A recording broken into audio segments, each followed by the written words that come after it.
welcome back.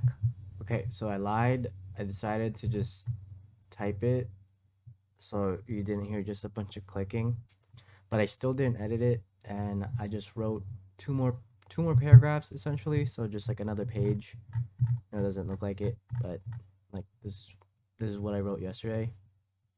Still didn't change anything, and this is what I wrote today. So I'll just do a quick read. You can see all those typos and grammatical errors that I had, but Um, my thought process going into writing a third paragraph was that after we went, so he like died here, right, from overdose on the first paragraph, super short, simple.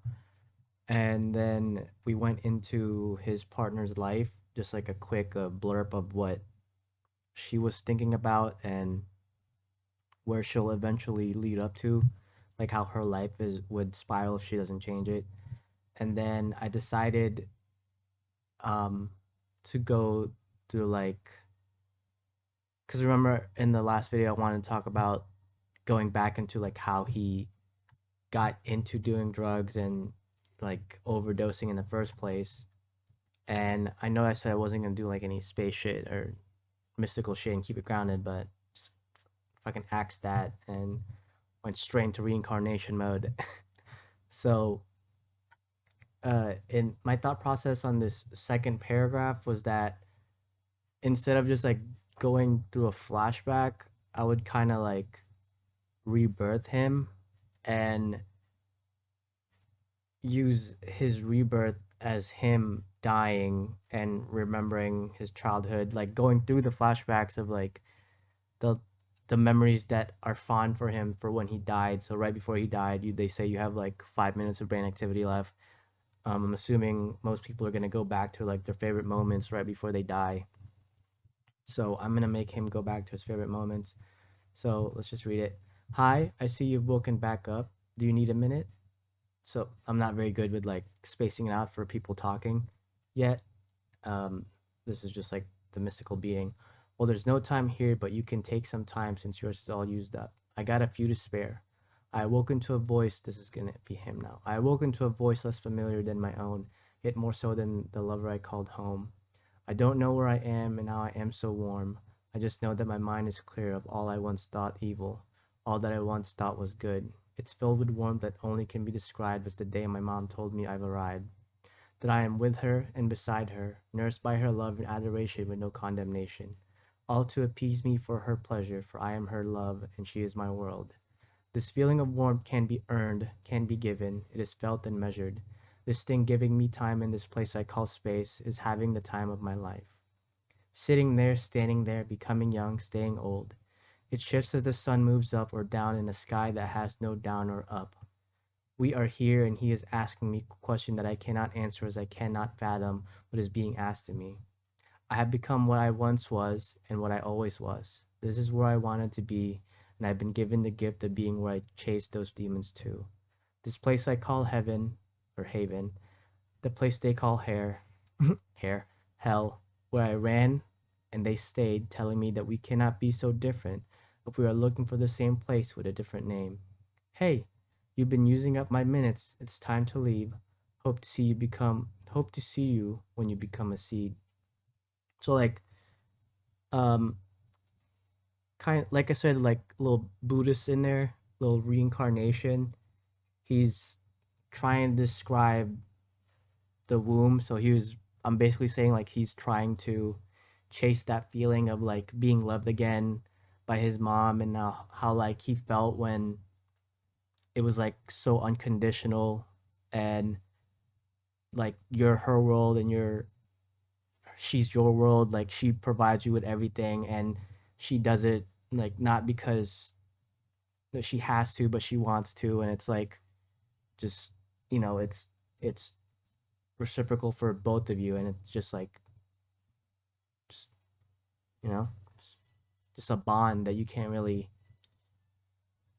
describe. And here I'm talking about like kind of like a double entendre of he's gonna eventually die and he's gonna go to the earth and become like a sapling, a tree, or the fucking grass and they all have seeds, or he gets reincarnated to a sperm, which is a seed, going to an egg. So just like a little double entendre there. Um, the this part where we're looking for the same place. So I'm saying like he's chasing these past memories, and he's calling it hell, and he's like being chased by demons because he's trying to get to this feeling of euphoria, but it's where once he's gotten there, he calls it heaven because he's in, he's euphoric now, he's dead, and he keeps saying that this is where the demons are like trying to take him or whatever.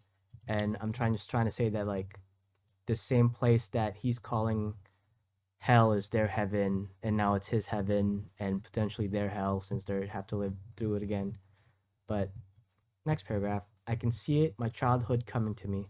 Is this what I was missing? The drugs made me feel like this, and I still long for this feeling that I am now living. I can't stay in this moment as I know what comes next. How can I appreciate this when I know the outcome?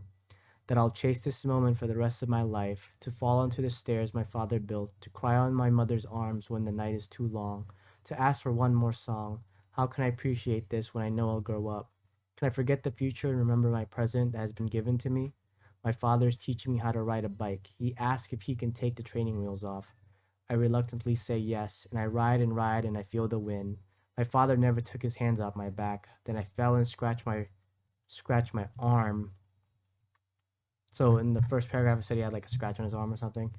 Just wanted to bring that back. Then I fell and scratched my arm on the old fence. I cried and blamed my father. How reckless is he to let go of me? I asked my mom why he's so mean to me, to have lied and lied when he said he would never let go.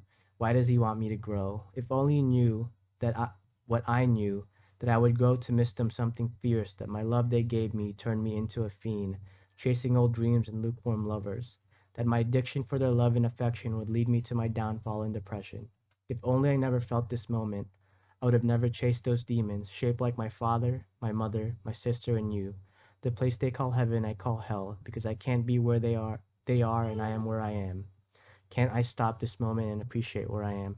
So like, this is one of his like favorite memories that I'm gonna do like the next tomorrow. I'll do like two more memories of maybe like him in adolescence, and then like him in like as a young adult, and then on Thursday, we'll see where those next two paragraphs take us. But I'm trying to be like more concise because like this is like a super quick fond memory that I'm sure most people have, where their dad or their mom or their or aunt, uncle, or grandma or grandpa, whatever, teaching them how to ride a bike. And if no one taught you how to ride a bike, then someone taught you how to do something. And I'm sure you have a memory where someone is teaching you something that you love to do now. And this is essentially him as a grown up trying to look back on it and still, instead of like appreciating that he had that moment, he's still kind of like if only I didn't have that moment, I wouldn't have, become what I become. Like he's still at that thought, like he's getting to the point where he's kind of starting to accept that, well, he's not really accepting anything, but eventually he'll come to accept to the realization that, he's the one at fault, but right now he's still trying to blame everyone else for what has happened to him, and he's trying to recollect such a fond memory and twist it to where he's still the one at fault, or he's still the victim. So, but I feel like that's pretty good for now, for where we were. And yeah, hope you guys like it. I'll see you later. See what we come up with tomorrow.